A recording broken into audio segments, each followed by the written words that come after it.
Katolik tadi sesuai dengan etimologinya, katolos berarti universal, lengkap, utuh. Maka orang kemudian mengira bahwa Katolik itu bukan Kristen, ya. Padahal salah. Mengapa kata Katolik itu disebut sebagai salah satu sifat gereja? Karena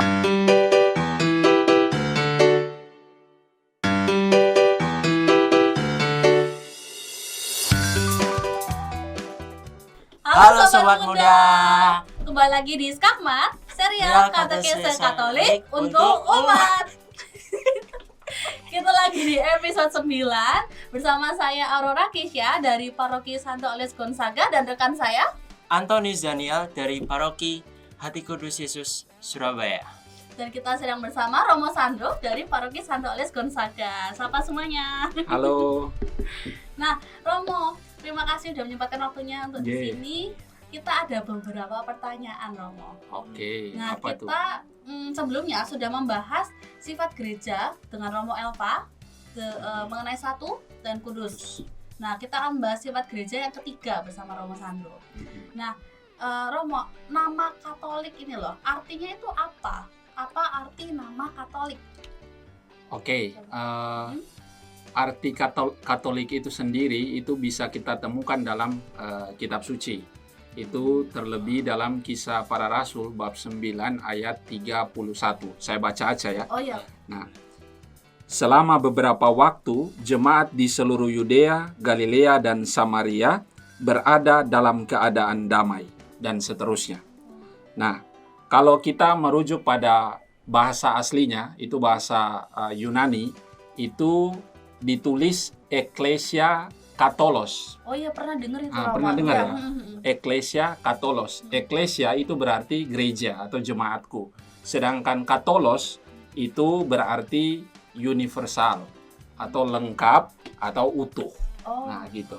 Jadi kalau ditanya apakah istilah Katolik itu ada dalam kitab suci, ya memang benar ada di dalam Kisah Para Rasul bab 9 ayat 30-31.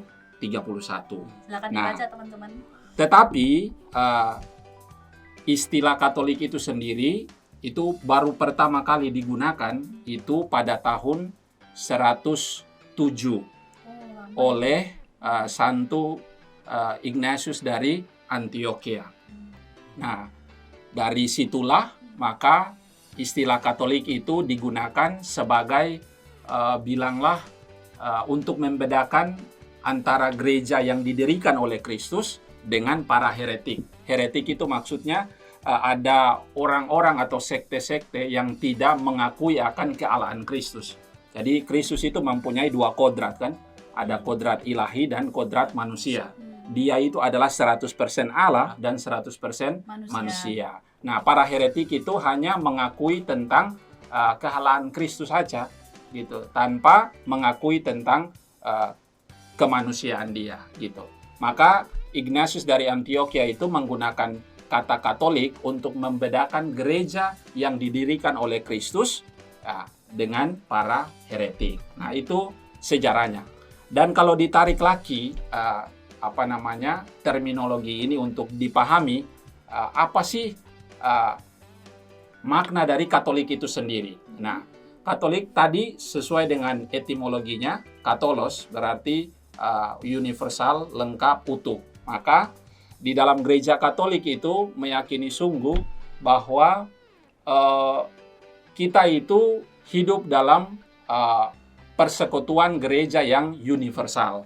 Berarti gereja itu hadir untuk semua orang. Ya, tidak hanya hadir untuk kelompok tertentu, golongan tertentu atau suku tertentu. Ya, jadi gereja hadir di tengah-tengah masyarakat untuk mau menunjukkan bahwa gereja itu menerima semua orang, tidak membeda-bedakan orang, dan senantiasa hidup dalam persekutuan. Oh gitu. iya. Ya. Saya tuh pernah dengar Romo yang memilihnya siapa ya, Romo Elva. Itu bilang kalau Tuhan Yesus itu tidak terikat dengan ruang dan waktu. Jadi selalu ada untuk kita semua benar, ya, Romo ya. Benar. Oh, keren itu. Nah, terus mungkin Daniel ada pertanyaan? Kalau aku ya Romo, kadang-kadang aku juga pernah dengar bahwa setiap pas homili itu kadang-kadang Romo bilang setiap mengikuti Kristus kita harus mengimani secara Kristiani dan kayak gitu. Tapi pada orang-orang awam yang belum tahu, kadang-kadang orang mikir Kristiani, mungkin dikira Kristen, dan dari situ orang-orang mikir, oh coba sih mengikuti Kristus itu lewat di agama Kristen itu, mungkin dikiranya gitu, padahal secara Katolik gitu. Nah, seharusnya kita harus mengklirkan dulu istilah ya. Nah, biasanya kan orang menggunakan istilah Katolik dan Kristen. Jadi orang kemudian mengira bahwa Katolik itu bukan Kristen, ya. Padahal salah, ya, keliru. Katolik itu ya adalah Kristen juga. Mengapa Kristen? Karena Kristen itu adalah orang-orang yang percaya kepada Kristus. Itu artinya ya, Kristen. Orang-orang yang percaya kepada Kristus. Maka Katolik juga adalah Kristen. Nah, jadi kita harus mengklirkan istilah ini supaya tidak salah kaprah, ya. Nah, jadi jangan lagi mengatakan bahwa Katolik itu, saya ini Katolik, kamu itu Kristen. Oh, enggak. Seakan-akan Katolik itu bukan Kristen, gitu. Jadi kita harus mengklirkan istilah ini, ya. Nah, supaya istilah ini tidak salah digunakan atau tidak salah dimengerti oleh banyak orang. Meskipun sekarang ya faktanya itu banyak orang yang masih ya salah dalam penggunaan istilah ini, ya. Gitu. Jadi kita harus mengklirkan ini supaya bisa menjadi katekese yang baik untuk semua umat, gitu. Gitu. Lalu ini Romo mau nanya lagi nih. Terus mengapa dari Katolik itu sendiri menjadi sifat gereja gitu? Mengapa kata Katolik itu disebut sebagai salah satu sifat gereja? Karena pertama kita bertitik tolak lagi dari arti kata Katolik itu sendiri, ya. Nah, Katolik itu berarti universal, lengkap, utuh, ya. Nah, mengapa dia disebut sebagai salah satu sifat gereja? Karena kita tahu bahwa gereja itu hadir sekali lagi untuk semua orang, ya. Maka istilahnya gini, contohnya gini aja. Kalau kita misa atau beribadah, ya, bilanglah di Surabaya, ya. Kita misa di Surabaya, itu sama halnya juga dengan kita misa di, ya, bilanglah mungkin di Afrika Selatan sana, ya. Itu sama, universal, semua. Kita semua dikumpulkan dalam satu kesatuan dengan Kristus, gitu. Maka sifat Katolik itu tidak hanya merujuk pada golongan tertentu, ya, etnis tertentu atau suku tertentu, tapi dia hadir untuk semua orang. Sifatnya itu adalah merangkul semua dalam kesatuan. Gitu. Wah, keren itu teman-teman ya. Nah, Romo, cukup untuk episode kali ini. Terima kasih atas kesempatannya, kehadirannya di sini. Nah, teman-teman, buat yang mau pakai studio kita ini, lihat ini fasilitasnya keren banget. Udah ada mic-nya, ada 3 loh.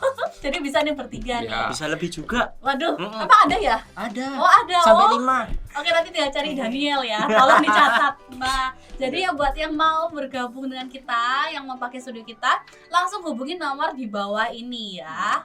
Nah, kemudian untuk yang mau endorse, nah kita terima endorse loh Romo. Kali aja Romo mau endorse di kita juga boleh. Mungkin Romo jualan apa nih? Seblak atau mungkin pomade itu juga bisa nih. Sampo. Kita pakai nanti. Nanti kita bakal pajang di sini teman-teman. Dan endorse-nya gratis, promo studionya juga gratis. Jadi nggak usah nunggu, hubungi nomor di bawah ini. Oke? Nah teman-teman, sampai jumpa di episode berikutnya. Saya Aurora Kisha. Saya Antonis Daniel. Dan saya Romo Sandro. Sampai jumpa di Skakmat, serial katekese Katolik untuk umat. Dadah. Nama saya Antonis Daniel dari